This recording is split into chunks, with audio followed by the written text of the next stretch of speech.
And Rajasthan is currently facing an intense heat wave, with Barmer recording a scorching 46.4 degrees Celsius, which is 7.6 degrees Celsius above normal. The IMD predicts that the extreme conditions will persist for the next 24 hours, and locals are battling severe water shortages and frequent power cuts, making daily life difficult. Severe heatwave conditions gripped Rajasthan on Wednesday, with Barmer recording the state's highest temperature in the last 24 hours at a scorching 46.4 degrees Celsius. According to the Meteorological Center in Jaipur, the intense heat is expected to persist for the next 24 hours. Rajasthan के ज़्यादातर भागों में severe heat wave, कई इलाकों में heat wave और warm night conditions बनी हुई है। सबसे ज़्यादा अधिकतम तापमान पिछले 24 घंटों में बाड़मेर में 46.4 डिग्री सेल्सियस रिपोर्ट हुआ है, जो कि सामान्य से 7.6 डिग्री सेल्सियस ऊपर है। इसके अलावा जो हीट वेव का दौर फिलहाल राजस्थान में बना हुआ है, अभी भी अगले 24 घंटों तक जारी रहेगा। Locals are feeling the pinch, grappling with water shortage and frequent power cuts, making it even harder to cope with the relentless heat.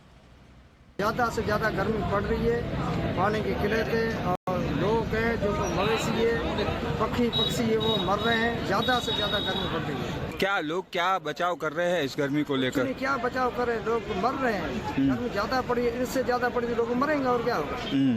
बहुत ज़्यादा। ठंडे पदार्थ का सेवन वगैरह कुछ नहीं है वहाँ, हमारे एरिया में कुछ नहीं है। ढाणियाँ उनमें क्या करें, ना तो नहाए थे, हाँ पड़े हैं झूपड़ों के अंदर। Many believe the intense heat is a consequence of environmental degradation and are urging the government to tackle the water crisis and take concrete steps to protect the environment. कई सालों से ठीक है, लेकिन इस साल बहुत ज़्यादा है, हीट वेव पड़ रहा है। गर्मी का कारण मुख्य यही है कि जो अपने पास में पेड़ पौधे होते हैं, उनकी सुरक्षा करते नहीं है, पानी देते नहीं है, पौधों की कटाई हो जाती है, जंगल कटाई हो जाती है, सारा इलाका खुला है, तो फिर गर्मी पड़ेगी नहीं। मेरा तो यही कहना है कि पर्यावरण बचाओ, पेड़ पौधे ज़्यादा लगाओ, और सरकार से भी यही अनुरोध है कि पानी की किल्लत है तो पानी बढ़ाओ।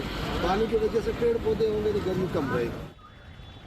According to officials at the Meteorological Center, a new western disturbance may bring thunderstorms and light rain to parts of Bikaner, Jaipur, Bharatpur and Jodhpur divisions on April 10th and 11th.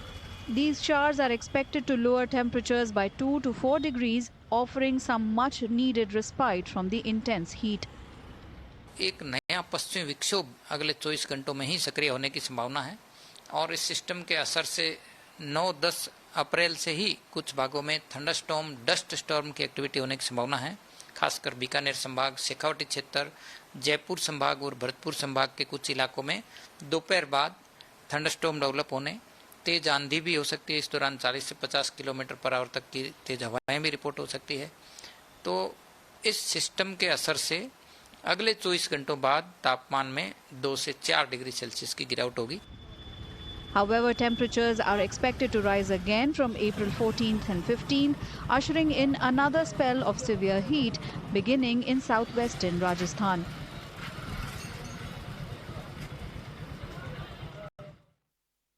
Now with that, it's a wrap, but do stay tuned for more, and thank you so much for watching.